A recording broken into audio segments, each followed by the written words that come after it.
Vena Raksharaksha Saishwara Hari Om Tatsat Sri Saishwararpanamastu. Dear Swami, we are sitting here on behalf of you to talk and share the little that we know from these years of being with you. So please guide the session so that you may talk through us and you may answer some of the doubts and questions that have been raised by your children who are seated down in this gathering. Sai-Ram. Sai-Ram, Brother Satya, Sister Roshni. It is, I have to share before we start our session that these two individuals here, I've grown up with them since I was 14, 15, and they were young children, I mean younger than me, way younger than me, so don't ask my age. But, but yes, I've seen them grow up so much, and I started off with dealing with the young adults, and they were young adults at that time, and today they've outshined many of us senior youths, and here they are today, you know, leading the world, leading the zone, you know, in full of love and compassion. So big round of applause. And may Swami give them the faith, the strength to keep continuing to do his work. Yeah? So let us get on with today's session. Dear brothers and sisters, we thought that we would like to spend some time talking about our views, but Swami, as usual, Swami has his plans. We wanted to have some questions from the audience, but there was an overflow of questions to Swami. So we're going to get straight to the Q&A, because I think the questions that have been asked, put forth, very relevant, very important, and I have grouped those questions because very similar questions, yeah? So I've kind of consolidated those questions, and during the course of this discussion, it will be answered, yeah? So, Satya, let me start with you. I mean, both of you. You are all successful in your careers, respectively. Yeah, you've been. You know, I have seen you from college days to your medical field, and you know, and now you are certified and subspecialized and all that. And Sister Roshni, you know, being a regional trainer, you know, most probably going to a global trainer, you know, and training those corporate professionals. And here they are going through all that. Right? They are successful in life. They have everything. Now, do they need this? Do they need to go through all this 1 year of planning for this kind of workshop? Like Sister Roshni, I don't know how sometimes she multitasks, but she does. Yeah, she comes back after her training, that she sits for her the world youth, young adults, global calls, you know, and they do a lot, traveling up and down to Parthi, handling everything, balancing everything. And sometimes I don't know how Satya does. Even recently, we had a meeting for this camp, and we all met at the council office to discuss and have, you know, to coordinate. And he said, Sai-Ram brothers, I have an issue at the clinic. There's been a fight in the clinic, and I'm delayed at 8 o'clock in the night. I can't attend the meeting. But he sat in his car and he took the meeting so that things run as they left. Yeah? So that's the level of commitment that, you know, these individuals we have as leaders. So what drives you to do this? Yeah? What is that drive to come, to go to the center, rain or shine? You know, all these years I've seen you like about 16, 17, and here you are, all successful in your life. And so what is that drive? You share with us. Satya first, please. My humble pranams to the lotus feet of our beloved Bhagwan Sri Satya Sai Baba. Swami, with your permission, we would like to take this session in a very informal manner, like a communication. You know, we are all brothers and sisters. I think we'll connect better when we make it a little more informal. Hence, Swami, allow our language. Honestly, I think Brother Hari is here up to maybe just pin us down and you know, crucify us today. I think his question, which he's starting, is not even told us what the questions are. I've not told them, we have not sat down together, so they're on the spotlight now. So for me, I think why I need to do is very essential. The answer is only simple one. For me, the organization is my life path. I think I can say that every single good thing, I have a lot of vices as well, but every single good thing that you see in me today is because of Swami and the organization. I can tell you that I learned how to walk in a center. I learned how to walk in life also in a center. It's not really the zone or the international organization, but brothers and sisters, it's back to center, it's back to basics. I think that's where I really learned what family means, what love means, what Swami means. I think having great leaders is very essential. Each and every one of you is going to be a leader tomorrow. Already a leader today, probably. That's what we have to remember. We have to remember that people come to the center for the love that the center has. And that's why I go back. It's not because I took the call from the phone, from the car on the way to my clinic where there was a disaster in the clinic. Not because I thought it was my responsibility, but because I wanted to be with the rest of the brothers and sisters. Because that communication, that satsang, the communion with all of them is so essential for my own growth and my own happiness and bliss. That's why. Beautiful. So center was his core, and getting back to the center and being with that communion or the satsang, just grew in him, and that's what kept him going. Sister Roshni, how about you? Saram everyone. For me, it was a little bit different. I wasn't born in a Sai family, and I think Swami discovered me. I did not discover Swami. And when I saw Swami, and I just saw this picture of this person, and it just clicked. There was no questions in my head. This is God, and that's it, right? So I and my sister were Sai devotees way before my parents. We used to have a secret altar in our room. And we would, after praying in the main altar, we pray in the altar in our room. And Swami became a friend. And he became this person that I knew was always there. Automatically. There was no process, there was no great miracle. I have no amazing stories to share. It was just something very natural. Why I'm in the organization, apart from Swami, is the organization itself.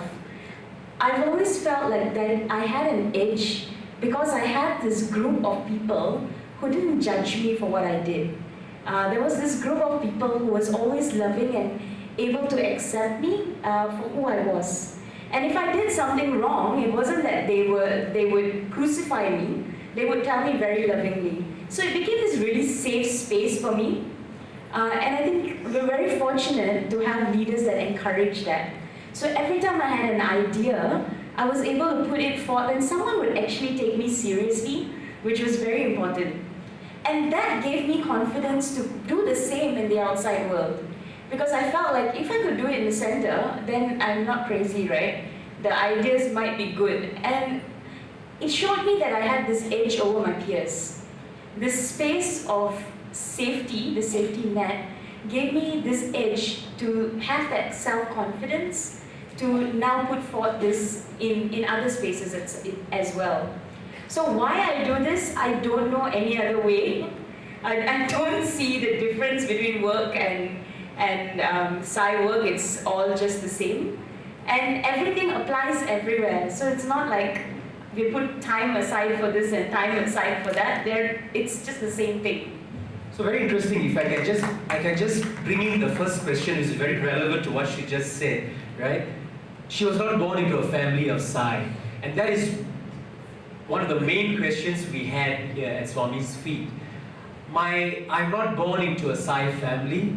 I'm the only one who believes in Sai or Swami, and I get a lot of obstacles and challenges when I do Swami's work, right? And so how do I handle this? Because I'm active in the center and I want to follow the master and I want to do his work. But I go back home, my parents tell me not to do Swami's work. I'm spending too much of time out in youth activities and all those kind of things. So very interesting, sister. I mean, I believe since I've known you and you are the same, you were in the same situation. So could you share with our youngsters here, how did you handle that situation and how can they approach it without hurting their parents? At the same time, the desire to do Swami's work must also be fulfilled. I think it's a good question, and I must emphasize that everyone's family is different, everyone's situation is different. So you cannot take our experience and say that, oh, it happened to Roshni, so it will happen to me as well. But I think one fundamental key that changed the way my parents thought was when they saw that we were engaged in good activity and they were aware of what we're doing. I feel that a lot of times we do a lot of young adult work and we do work in the center, but we don't tell our parents what we are going to do. So we just say, we are going to go to a center. And being at that age when you're 17, 18 and you're constantly hanging out outside home and it looks like you're having a great time, what will the first thing your parents think? Right? They might have, thoughts that are not in line with what we do because they don't know what we're doing. So take time to sit and talk to your parents. I think that is important. A lot of young adults go to a center, are extremely good with all the center people, very loving, Sairam sister, how are you auntie? But they go back home, shut the door and sit in their room. Right? A lot of us are guilty of that. I was guilty of that as well. But I think when I sat with my parents and started talking to them, that made the change. Because your parents are always concerned about you. And if they know you are able to balance yourself, and they know that you are engaged in good activity, then they'll be cool. But if they don't know what you're doing, then there's a problem.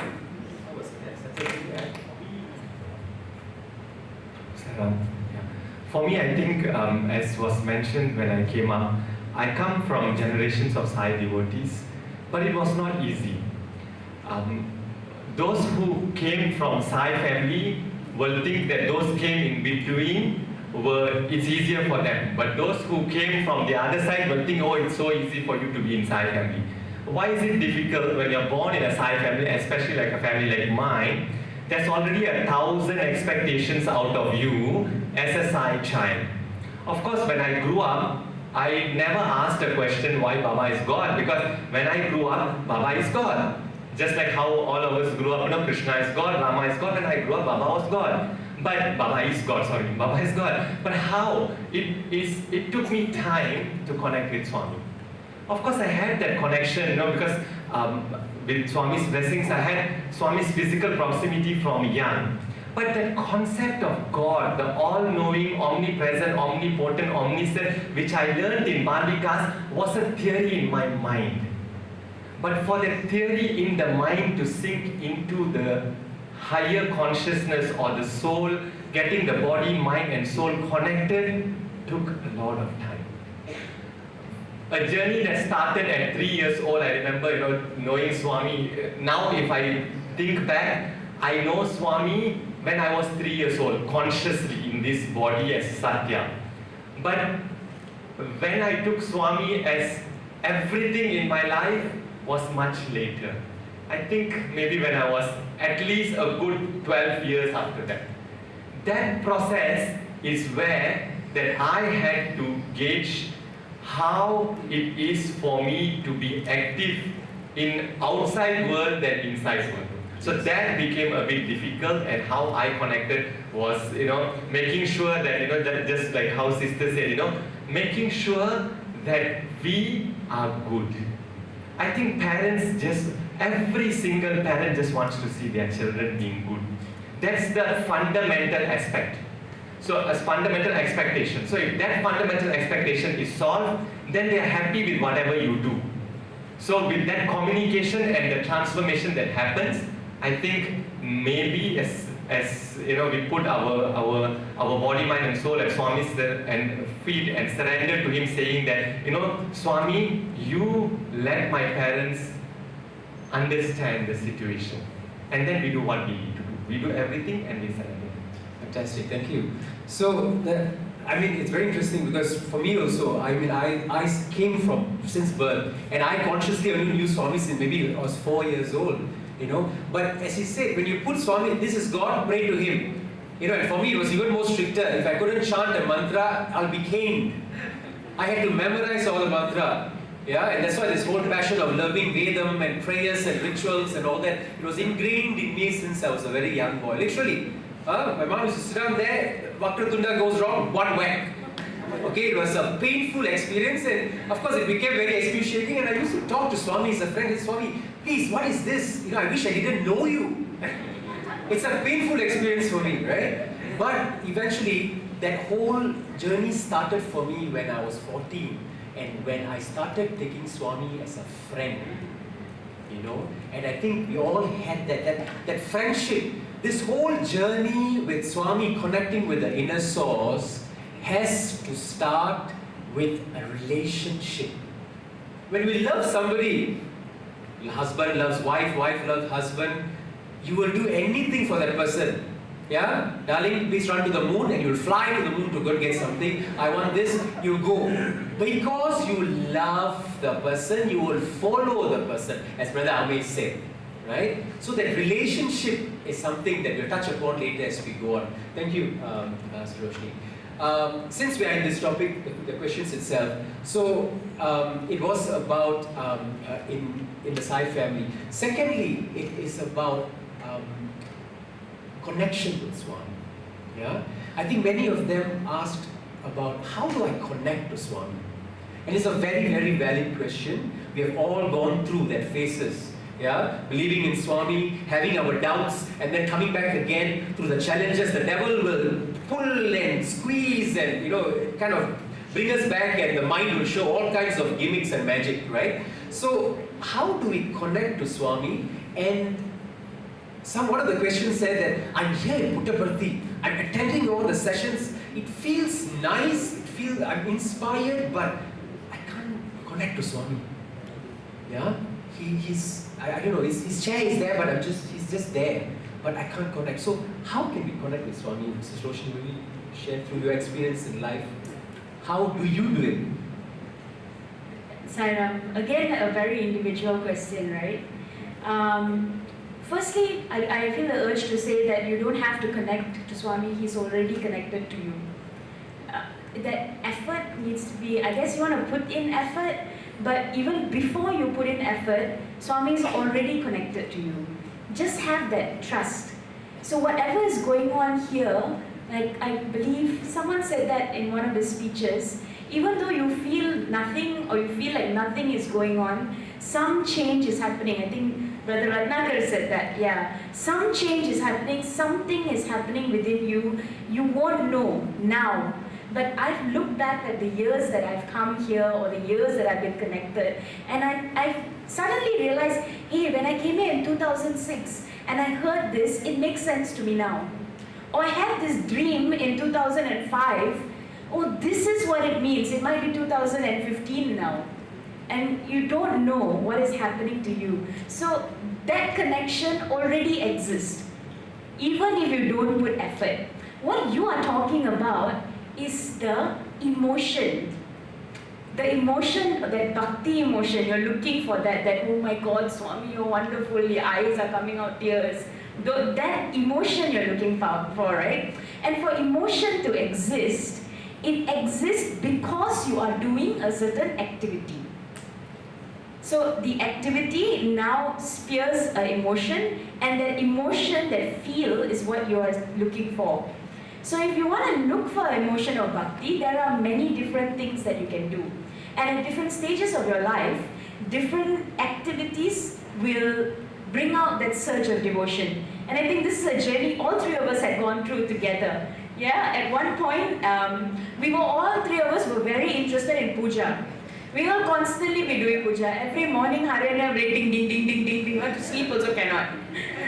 So, that is one thing. And even Satya is another great priest, right? My job is only to bring the things to the altar. So, So at one point, we were so into puja, so into abhishekam, so into chanting Rudram and doing yajnas all over the country. That was one stage that brought out the bhakti factor in us.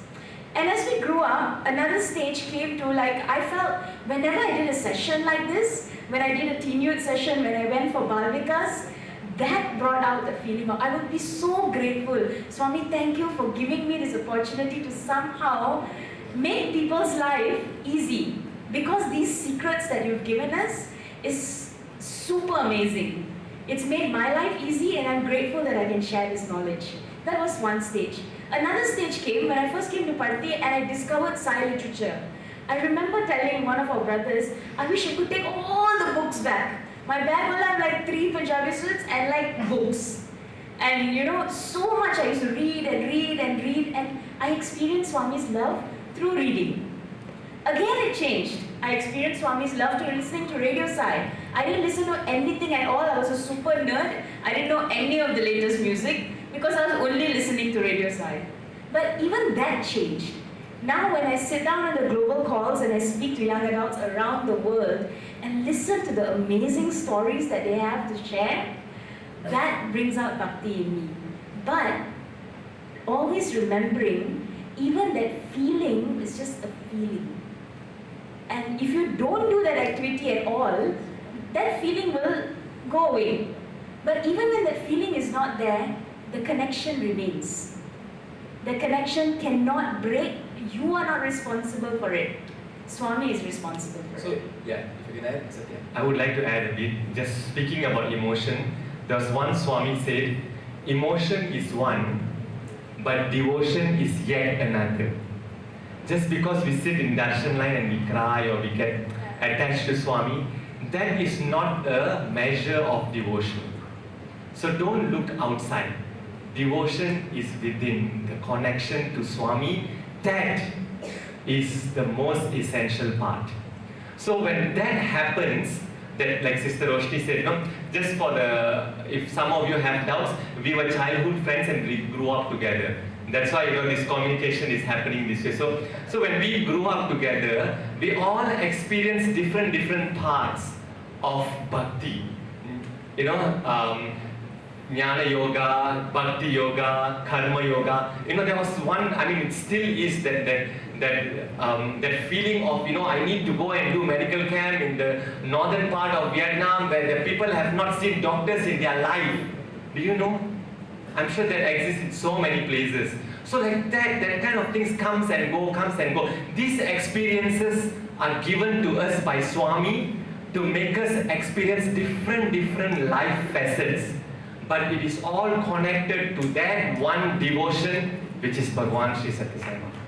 And if I may add very nicely, that one devotion, that one Bhagwan, you want to see him as Bhagwan, you can see him. But when she's doing her global course and with young adults, he's doing his Grama Seva, when I'm doing my puja, that what is the outcome of that? What do you all think? When you do something that you like, what comes out of it? Happiness. That happiness is Swami. And I would like to add here about happiness and bliss. See, the difference we should always remember. There's once Swami asked his translator, the first translator, he asked, when Swami asked a question, everybody must be cautious to answer. He said, what's the difference between happiness and bliss? So many different people tried, and of course Swami said wrong. And then he went to the translator, sir. And then he said, Swami, I don't know all this big philosophy, but I can tell you how I feel. Happiness is like when he's a married gentleman, of course. He said, it's when my wife cooks food for me, and when I eat it, I feel so much happy, so much joy. But when I'm in the forest and I'm so hungry, when I think of that nice food, I don't get happiness, I will just cry. I'm sad that food is not in front of me.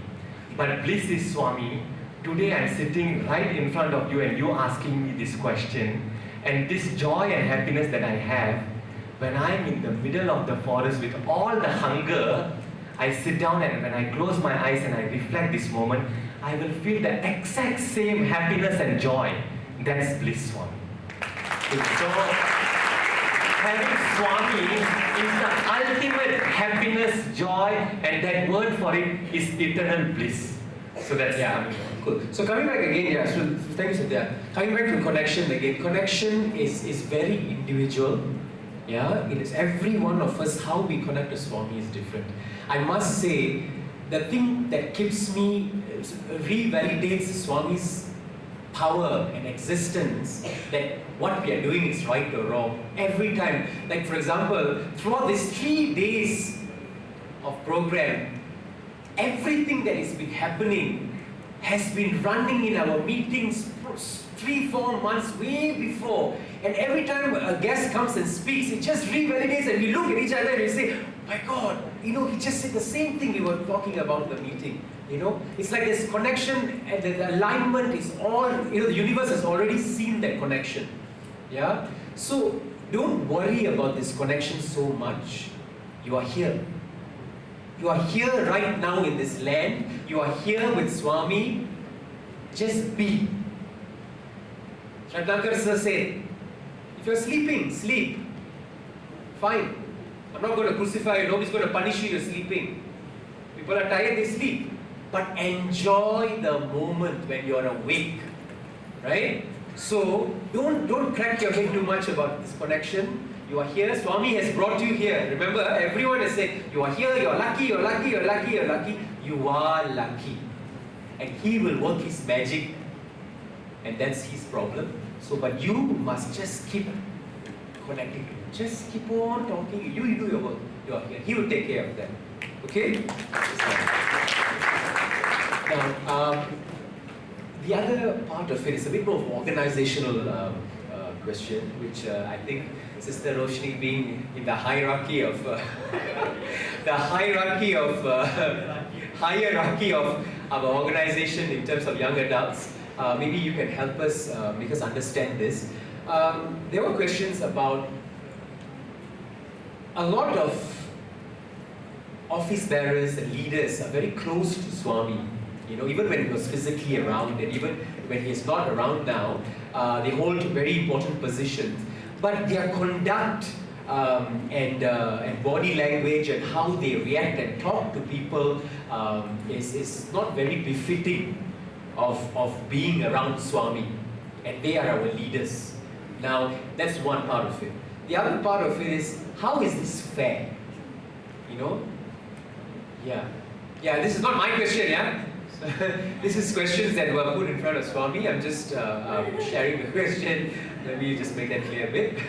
So, so how do we, is this fair? That was the question. Why is this happening? Why does Swami allow this to? Why is structure such an important aspect in the organization? Firstly, why Swami? Why? Why? But okay, so I guess there's two questions, right? One is whether someone is befitting of the role, and this is a personal answer. I've not asked this question to anyone. I feel like Swami knows who to give what to, right? And that's something I don't question. I feel like my job is to do what I've been asked to do, and I'll just do what I've been asked to do. And I'll do it to the best of my ability. You know how Swami says when you point one finger this way, all the other fingers is pointing back at you? And so whatever you see on the outside is really a reflection of what you see what you are on the inside. Again, I think someone spoke about this, Sai Girinder spoke about this, right? And so I've never questioned that. I've never questioned whether a leader is befitting to be a leader or not. I feel like leadership is a challenge given to you, or it's like a game.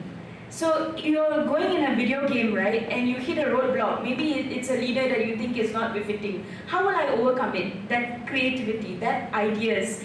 If he's not good, he's not great, he's a bad example, don't follow. If he's a good example, pick what is good and follow what is good. And you keep moving that way. But the ultimate thing that you want to remember in your mind is, how is this helping me transform? Whether it's a bad example or a good example, if it's a bad example, Swami might have created that bad example only for you. so that you can learn what not to be. Right? So again, it's that. The second part, the not fair thing, right? Oh God, I have struggled with this question for a very long time. Even now, I still struggle with it all the time. But I've sat down and made peace with it by thinking about it very logically. Okay, so if you look at any organization, now the SSIO, being a spiritual organization, is also one of the largest NGOs in the world. Yeah, we have the immense amount of members, and to galvanate that number of people, you need an organizational structure. If not, you cannot, like, if it's free for all, do what you want, do when you want, do whatever you want at any time, there will be no structure, and in terms of achievement, we won't be able to achieve anything. We won't be able to do that seva that you did in Nepal if everybody was a leader. There must be one person organizing, there must be one person taking care of the welfare of people. And so these roles are given. Now it doesn't mean that because I'm Deputy International, it's such a mouthful to say. In my role is bigger than Satya or bigger than Haryana. There's no such thing. There is absolutely no such thing. It's just a job description. Now because you have that job description, there's a lot of responsibilities that come along with it.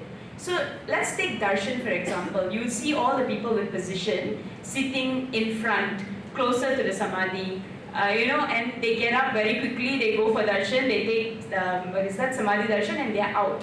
What do you think they do when they get out of darshan? When I come in July, I always have to make a decision in my head. Number one, do I go for samadhi darshan or do I have breakfast? Because I only have time to do either one. I have 10:30 meetings start and they go on until 1 o'clock at night. I will leave my room at 6 in the morning, I come back to my room at 1 o'clock at night. And these are the reasons why you see special seating being given so that people can get out of darshan earlier. And even when Swami was around, the special seating was given because Swami would want to talk to this person about organizational matters. You cannot expect a leader, maybe, Dr. Reddy, the Prashanti Council chairman, sitting right at the back of Kulvan Hall. How would Swami come out all the way, go right to the back, probably have to give 1 million Padanamaskars before he reaches Dr. Reddy, and by that time darshan is over. So it's just logical reasons why people are given this. Now I know another question, sorry, because I naturally these questions exist, right? So why are these people now given N4 rooms? Why are these people given aircon rooms? Why do they deserve this? They are also youth, we are also youth. Now again, it's an organizational thing, right? I call it maybe, because you're doing so much out there, when you come back, you really need to have that 5 hours probably of good rest. So while you go back, have your ice cream and hang around, drink coconut water and go back, go shopping, which I've never gone for like maybe 5 years now. It's you don't have that time and luxury. You come back, you're so tired, you just sleep. You wake up the next morning, you're out again. I've not had the time, and thank you, Satya. Yeah, for thank this you. time Thank you. in Parthi, for the first time in 5 years, I have time to be myself in Parthi. It's been so long. So these are the reasons why, things are given to people with organizational roles to make work move faster. As soon as you don't hold that position, you don't have all those special privileges anymore, because it doesn't make sense, what? Just be like anyone else. And also I would like to add, just to take it on that, every time Guru Purnima when we come, or even Swami's birthday for that matter, I usually come with my mom, even now. My mom will not get to see me sometimes for the whole week. We stay in the same room. I leave before she wakes up, I come back after she sleeps. So sometimes that's how, but you might not realize it, but once you sit in that shoes, you probably realize it. I'm sure it's the same for Uncle Ravi, I'm sure it's the same for Dr. Reddy, Uncle Manoj, everybody. But again, that is more for you to imagine, but I'll give you a simile, okay? Just think the world is like a washing machine, okay? God just puts all what we put inside the washing machine. All the clothes that needs washing. You won't put your new clothes there, right? Simply unless you just want to cleanse it the first time. But otherwise you'll never put the clothes that you have washed, you will not put it back inside. No, oh, I washed my clothes, take it from the sun and put it back in the washing machine. Would you do that? You won't. So you will put just whatever clothes that needs washing will be put. And that God puts inside that washing machine all those people who are in the center. That includes the elders, to answer the first question, no? And include the elders, the seniors who are so-called, you mentioned in the question, the befitting characters. But it's not just that. It might be our friends, that might be our more junior than everybody inside that washing machine. And that washing machine just spins and spins and spins. So you as a cloth now needs to get whatever resources that's inside there, including the soap, including the water, including the spinning, everything. You have an option how you want to move inside there. But you cannot go and tear other clothes, you cannot tear other things and everything. You do what you need to do, washing yourself. So do not compare yourself to anyone else. In this spiritual journey, it's only you and Swami. Everyone around you is just Maya, a reaction, reflection and resound. Just that. Don't compare. It's only your journey with Swami. So go inside the washing machine, get yourself washed and come out clean. Jai Sat. So yeah, so the journey, so at the end of the day, right, okay, just sum up very quickly, this journey, let's not worry about anything else. This journey is our journey, our transformation. When you're brought with all these thoughts, this nonsense, right, just think, how is it helping me? Is it helping me in my journey? No. No means throw it out. That's it. It's as simple as that. It's not affecting you. Why simply bring it onto your head and spoil your own peace? Correct? Always burden baggage, get go. Just be happy with him. Yeah? So, thank you, Satya Roshni. Now, again, we are running out of time very quickly. I would like to take the next question, which is very important, which is the bulk of the question. How do I balance my work, Swami's work, studies? I want to do his work, but family is also important, right? And I think this work is important. I come back from work, I'm too tired, I can't go to the center for meetings. I've got Grama Seva coming up, they need my help, but work is also pulling me on one side. I come back at 10 o'clock in the night, how am I to spend time with my parents, or how am I to spend time with my kids? My wife, she's already complaining, center, we all go through that peak of career. We go back after meetings at 2 in the morning and sit down and meetings at work. I go through that. We all go through that. And there are times where the meeting is going on, your eyes are pulling down like that. Your eyeballs are rolling up, and and people are saying, hey, so Hari, could you give us an update? And you're like, pop, you get up. And many times I don't know from where it comes, I'm just able to answer. But you see, God is guiding. But you see, there's a struggle. It's not easy. This is the battle, this is that devil, and that battle we had to fight. Yeah? So the question that came back from them again is, how do we balance all these roles together, yet do Swami's work? It's not easy for us. It's not easy, definitely. Everybody only has 24 hours, right? Whether you like it or you don't, it will not be stretched. Of course, I think those who are in the student workshop will realize, speaking about the priority, the urgent, important, the not urgent, not important, the one that's urgent needs to be done first, the one that's important needs to be prioritized and all that. So number one is prioritization. What needs to go first, what needs to go next. And number two is, instead of multitasking, Swami always says the best way to manage time is doing one thing at a time. See, if you're totally focused and do it, you'll get it done. But with these two things, prioritization and also doing one thing at a time, comes something else which is more important, which is the grace of God. See, when you have grace of God, everything will just flow. I'll give you an example. In this midst of everything that's happening, maybe I should give the Buddha Purnima example instead. I think about 4 or 5 years ago, we did a Buddha Purnima play here in Sai Kulman Hall. And at that point of time, I was doing my final year of my post-graduation, and final year or the third year, I think, for post-graduation. And we also had a big flood in Malaysia that year, and then as usual, you need to submit your thesis, you need to submit your case reports, and you need to submit another cases for Viva, and all the things was happening while we are working. As doctors, when we do our post-graduation, we still work 8 to 5 as usual. Okay? This is if you don't have on-call. If you have on-call, you have to work more. Despite that, you need to prepare all these things, you need to study, and you need to do that. On top of it, there was floods, and our brother Ragan and a few people in Malaysia, we are Brother Roy and all, we are disaster management team, whom we thought that I told them, I'm having exams, I just need to prioritize this and I need to get this done. So, and then I was sitting down and studying, I couldn't do it. This is simply because that suffering that they are having, it's not just theirs. We are all connected in some way, that it's just everything as one. So when that suffering was happening, I couldn't study. So I just said, okay, never mind. I spoke to my professor. He said, okay, you will not get extra leave. Your study leave just before exam, you get 5 days. I'll give you that 5 days, which means you need to work until the last day before you fly for your exam, and you fly for your exam and sit for the exam. I didn't know what to answer. I said, okay. And then went, we did the flood relief, came back, and then Hari called. He said, bro, we have to do Buddha Purnima performance because the country that's supposed to do couldn't make it.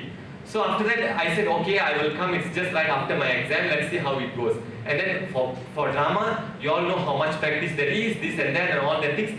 And then, came back, I did my exams and I did my thesis. And we went to Parthi, we came to Parthi, we performed. Also tell the role what you're playing. And also I was playing a doctor's role in that. And I didn't consciously do that, I just gave, because he was the only one, I gave all the roles to everyone. I needed a doctor's role, I just called, I didn't consciously do his doctor, but I just gave the role to him until the And then came for doctor's role, and then I acted, and after that, the performance, I went on, my exams came out that day, and I got first class gold medal. And this is, brothers and sisters, 5 months, this is all within the span of, from January was the floods, we went until May, Buddha Purnima. It was within these 5 months, all these things happened. And how it's only grace of Bhagwan, nothing else. This Satya is useless. That Satya is everything. That's all I can tell you.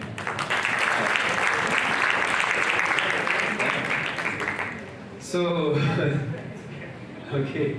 So, if I can just add to conclude that again, this past 2 months have been also very, very hectic for me at work.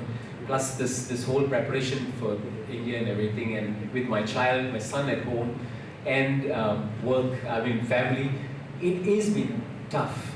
And it comes to a point where sometimes, let's be real, right? You can be in the organization, love Swami so much, but sometimes when you're pushed in front of these challenges, and you actually start questioning yourself. You say, am I doing this? For who am I doing this? Swami, I want to drop. I cannot take it anymore, Swami. I just want to drop everything. I just want to focus on one thing. I cannot. I'm having a meltdown. I'm breaking down. I can't do this. Do we all go through that? We do. We do. And you think Swami is going to get angry at you? You think Swami is going to judge you for that? He will give you more challenges. There's a very, very interesting thing he said to someone in the interview room. Swami, how do I strengthen my faith? He said, when you want to hang a photo on the wall, you hit the nail, and then you go on checking again to see whether the nail is shaky or not, and you keep hitting the nail. He said, you keep hitting, I will shake the nail to see whether it's loose or not. He will keep shaking it, loosening it, the nail is going to drop. You take it back again, and you keep hitting the nail again. He's going to shake it again, and it's going to drop. And that shaking, he will shake your faith. Trust me, brothers and sisters, he will shake your faith. When you ask for Swami, when you embrace Swami, he will give you all the problems. But at the same time, he gives you ice cream, he will give you sweets, he'll give you all the medicines that you need so that you can still practice that faith in all the challenges. also, brothers and sisters, always remember, Swami is a mother. He will never give you a challenge that you cannot beat. Always remember that if a challenge and you think, I don't think I can do it, God knows your strength. You just need to harness it from Him and get it done. If it comes to you, that means you can do it. Just remember that. You have all the possible means of getting it done. It's whether you are willing or not. The will is there, but are you willing to do it or not? It's just that. I came back 2 days ago. I came back the night at 1 o'clock. There was so much of issues going on. You don't need to know the issues, but there were issues, and I was already up to here. And I went back, I took the WhatsApp, and I was just ranting on WhatsApp to Satya. 100 messages. Okay, 100 messages. I know he's not going to read it. He's not going to read. Because I didn't come back from meeting at 1 o'clock at that point of time. Okay, so I went and I said, Satya, I feel better. I'm just ranting. I know what to be done. I know why Swami has put me, and I will do it. I know I will do it. I can't do it. But you know what? We all go through that. He'll push you to that and test you whether you're going to say no or yes. Through the cliff, he'll push you. Yeah? And that's the time you've got to see whether you're going to say yes or you're going to drop from the cliff. Yeah? So, yeah. So now, yes. Okay, so this is about studies. Yeah, which I think, Satya, this is for you to answer. Majority of our youngsters here are in that age group where they're studying, in college, and the questions were, Swami, I'm studying hard, but I'm not getting good marks, I can't focus well, I want to do side work, I do the side work, but I come back and then my studies are also affected. If I'm doing Swami's work, why can Swami take care of my studies? I don't know. I honestly don't know how to answer the question. But what I can tell you is from my own experience, like I told you just now. When you study, okay, there are 3 things, okay? This is, as a doctor, I'm telling you this. See, we have something called short-term memory and long-term memory. Short-term memory, also you have the ultra-short and the short. Whereby, the first thing when you read, you will remember for the first 1 hour. Just, people ask you, if I tell you now something, in 1 hour, if I ask you the same thing, you'll be able to tell. Okay? But, when you study, that is not enough. Then after 1 hour, need to re-emphasize again within the first 24 hours. If you do that, it goes into the long-term memory. Only when it is re-emphasized. That is why it's very essential to do an end-of-day recap for all of us. That's something that I do in my life. I do a self-audit, but just before I do a self-audit is whatever that I've learned in that day, I will try to repeat it back. Then it goes into the subconscious mind. It goes into the long-term memory. So that's one tip maybe all of you can use. But that one tip is not just enough. That is enough for the physical world. But if you have God with you as a memory cell, then everything get it downloaded into the God. Who is the God? Your own self. So be pure. That body needs to have purity. Unity and purity is very important. Unity here doesn't mean you go and unite with your friends and do study group and all that things. Unity here means unity between the body, mind and soul. That thought, word and deed need to be in one line. So when it is in one line and there's purity in it, then that connects. So whatever happens, happens in God's speed. Everything happens in God's speed. That's how it happens. Because I'll give you an example. Last time when I do modules with Sister Roshni and Brother Hari and Brother Vijay, we sit for weeks, Sister Pia, we sit for months sometimes sitting down and doing modules. For these workshops that we have done, we just sit down, 10 minutes we are done. What used to take us 2 months and sometimes the earliest will be 2 weeks, 3 weeks, this one 10 minutes, we are done. That's because, not because of us of course, that's because He already know what He wants the young adults, all of you to have for these workshops, for these sessions. He knows it really. But are you pure enough? Do you have the unity in thought, words and deeds for him to allow it to flow to the pen that you're going to write or the laptop that you're going to type. If you have that, then that's good. So for studies, dear brothers and sisters, all of us are students till we die, whether we like it or we don't. But at least for those who are still studying, have that. Start with a prayer and then keep the body, the mind clean and pure. Then you can make sure that whatever you study goes in easily. It doesn't take you 1 hour to read a chapter, but it probably takes you just 10 minutes. But when you repeat it at night, it becomes permanent. You don't need to repeat it again and again and again. Thank you. Thank you, Satya. Very last one before we break down. This is important for, I think, for all youths being in the SSIO movement. The question was, I want to be vegetarian and it's really, really difficult for me to practice vegetarianism. Yeah, there's one very interesting question, and I have to respect this person because he said, I can't live one day by one meal, at least one meal must have some meat. But brother or sister, whoever you are here for the past 5 days already without eating meat, hopefully. That itself, you should give a round of applause to yourself because that itself is an achievement. Yeah? So, Sister Roshni, would you like to just share how could they practice this? Yeah, so like I said, coming from a non-SSIO family, we were also not vegetarian. I started my journey on vegetarianism maybe in 2006, and it was in preparation for a yatra for my first trip to Prashanti Nilayam. And how I did it was very methodological. It wasn't like propelled by immense faith or anything. So because we knew that this was something that we wanted to achieve as a group, we took on a group sadhana. So me and my housemate at that time, we decided that we can't become vegetarian 7 days a week immediately. So we decided to pick 1 day a week, and after 1 month, it became 2 days a week, and after another month, it became 3 days a week, and that way, throughout that 1 year, we converted ourselves. But I was also, my technique was that I was very compassionate with myself. So I felt like on the days that I was super craving, I would just go and have it.